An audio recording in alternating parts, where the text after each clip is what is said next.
Welcome to T-News 9 channel. Today, we're diving into the thrilling novel, The Cases That Wait, with Chapter 6, The Closed File. Closed doesn't mean finished, it means ignored. The file was already stamped, closed. That stamp used to make me feel a sense of relief, a job well done. Now it just made my stomach turn. I stared at the paperwork spread across my desk, almost willing it to confess something on its own, to give up a secret I had missed. A voice in the back of my head whispered, "You don't get this chance again."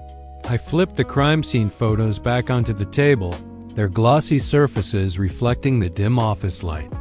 The alley, the single, harsh street lamp, the precise angle of the shadows stretching across the grimy pavement. Something was wrong. The victim hadn't fought back. That detail just didn't fit the neat story we wrote in our final report. People fight when they're surprised, when they're ambushed. This man wasn't. It felt like he was waiting for something. Or someone. The pieces weren't connecting the way they should. Every instinct I had was screaming that we'd missed the real picture. With a deep breath, I slid the heavy file into my bag, the thick manila folder feeling like a lead weight. My partner, watching me from across the room, noticed immediately. His voice was a low warning. "You're not reopening that," he said.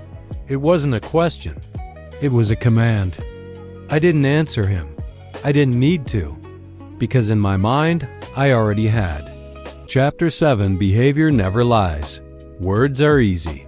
They can be twisted, rehearsed, or completely fabricated. But behavior? Behavior takes effort. It's a language all its own, and if you know how to listen, it tells you everything you need to know. I watched the witness from across the interrogation room. He sat there, a picture of composure. His hands were steady on the cold metal table, his voice calm and even.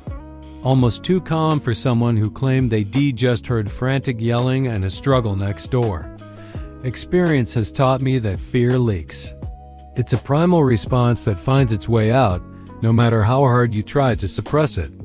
A twitch of the eye, a slight tremor in the hand, a bead of sweat on the brow. Fear always leaves a trace. But this man, he didn't leak anything. There was no sign of the residual shock you'd expect. He leaned back in his chair, not with the unease of a bystander caught in a nightmare, but with the quiet confidence of someone who felt like he belonged there. He owned the space.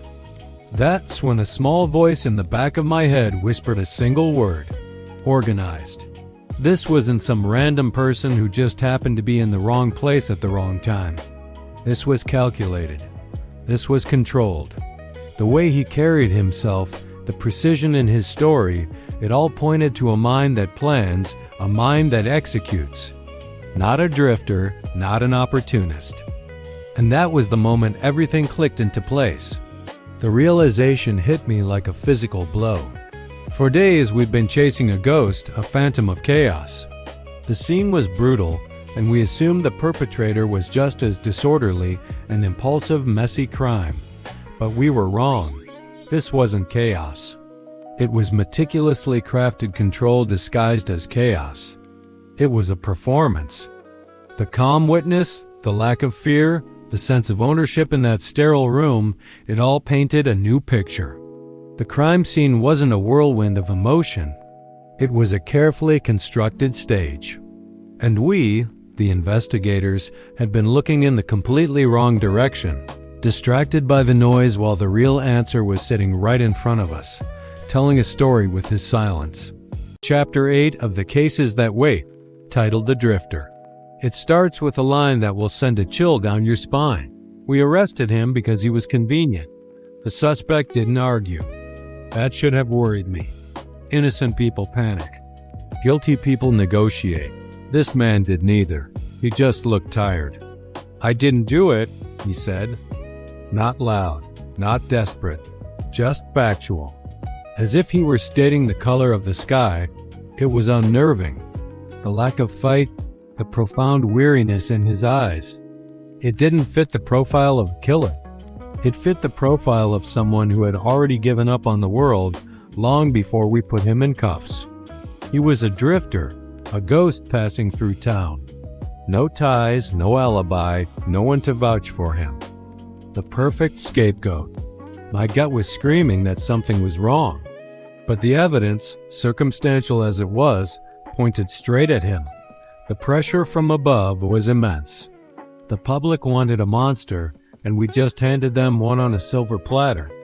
My partner told me to let it go. He fits, he said.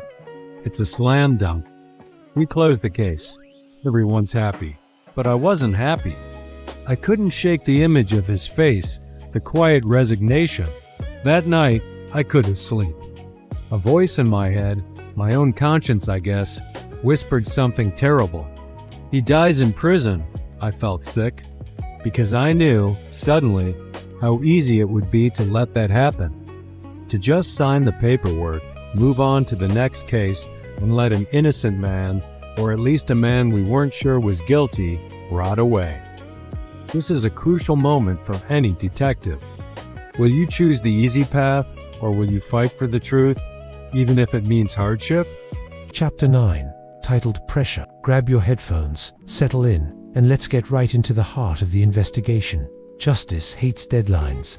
The captain wanted the arrest. The mayor wanted the headline. The media wanted a villain to parade on the evening news. Everyone wanted the same thing: closure, a neat little bow to tie up the messy, tragic reality of it all. Me, I just wanted sleep. A few hours without the victim's face haunting my every waking thought and my dreams. I was standing in the captain's office, the air thick with the smell of stale coffee and impatience. He was staring at the case file on his desk, like it had personally offended him. "You got doubts?" he asked, his voice low and gravelly. He didn't look up, just kept his eyes fixed on the manila folder. I didn't need to say anything. I just nodded. The silence stretched, filled only by the hum of the old fluorescent lights overhead. He finally looked up, and his shoulders slumped as he let out a long, heavy sigh. It was the kind of sigh that said I'd disappointed him, that I was the one rock in a fast-moving stream, holding everything up.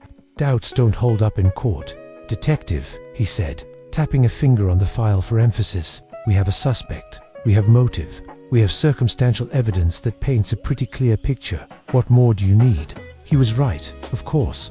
From a legal standpoint, doubts were just noise. They were feelings, hunches, whispers in the back of your mind that you couldn't present to a jury. But right now, doubt was all I had. This whole thing felt too easy, too clean, like someone had gift-wrapped the perfect suspect for us. Every lead we followed, every piece of evidence we uncovered, it all pointed to one person. It was almost convenient. Real cases are messy. They have loose ends, contradictions, things that just don't add up. This one was a straight line, and that's what was bothering me. The timeline feels rushed. I finally said, "The alibi is weak, but no one's pushed hard enough to break it. And the motive, it feels flimsy. A crime of passion, maybe. But this was calculated, cold." The captain leaned back in his chair, the old leather groaning in protest. He steepled his fingers, watching me over them. "The pressure is coming from upstairs," he admitted. "The mayor is calling every hour. The press is having a field day. We need to close this. We need to give the city some peace of mind." Peace of mind. I almost laughed. Arresting the wrong person wouldn't bring peace. It would just be a lie we told ourselves to sleep better at night. But my gut was screaming that we were missing something.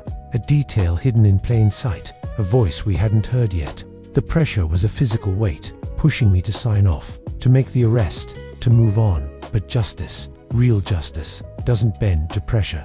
It waits for the truth, no matter how long it takes. And I knew, standing there in that office, that my wait was far from over. Chapter 10 of The Cases That Wait, titled The Signature.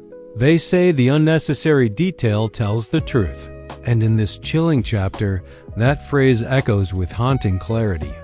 I found myself walking through the crime scene again, not in person, but through the vivid descriptions on the page. I tried to look past the obvious, the chaos, the destruction that screamed for attention. My focus shifted.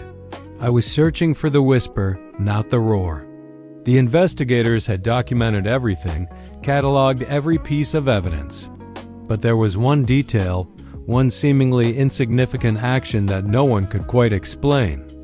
It was the kind of detail that gets filed away as an anomaly, a strange but ultimately unimportant piece of the puzzle. The victim's watch. It had been removed from his wrist. Now your first thought might be theft, a robbery gone wrong. But that wasn't it. The watch wasn't stolen. It hadn't been pocketed by the killer or pawned for a quick buck. No, it was placed. Carefully, deliberately, right there at the scene, as if it were a centerpiece in a macabre display. This action defied logic. It served no practical purpose in the commission of the crime or the escape. A killer on the run doesn't waste precious seconds arranging objects. Unless the arrangement itself is the point. That wasn't a practical move. It was a personal one. It was a statement. And then, a voice in my head, the voice of pure intuition, whispered a single word: signature. It hit me like a lightning strike. This wasn't just a random act of violence. This was a performance. The killer wasn't just taking a life. They were leaving a calling card. They were crafting a legacy, one horrifying scene at a time. The watch wasn't just a watch. It was a punctuation mark at the end of a deadly sentence. And in that moment, I understood the terrifying truth. The killer didn't just want to get away with it. They wanted to be remembered. Thank you for joining me on T News 9. If you're intrigued by this dark tale, be sure to follow for more breakdowns. See you next time.